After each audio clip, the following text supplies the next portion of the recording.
Okay, Travis Restoration's back. I restored this boat, added a few extra features to it.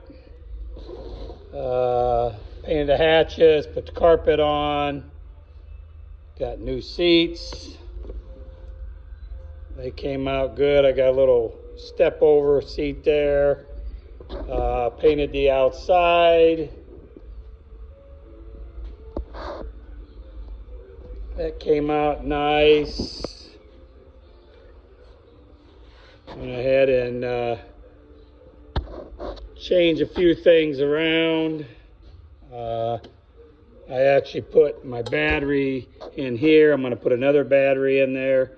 It used to be back in here, which was a not good thing with the gas tank, so I put a new floor in there and changed all that. I got some rod holders over there, and yeah, I think it come out good.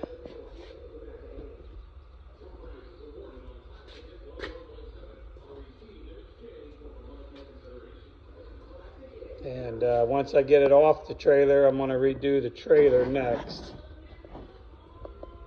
But got some live wells here, a live well in the back.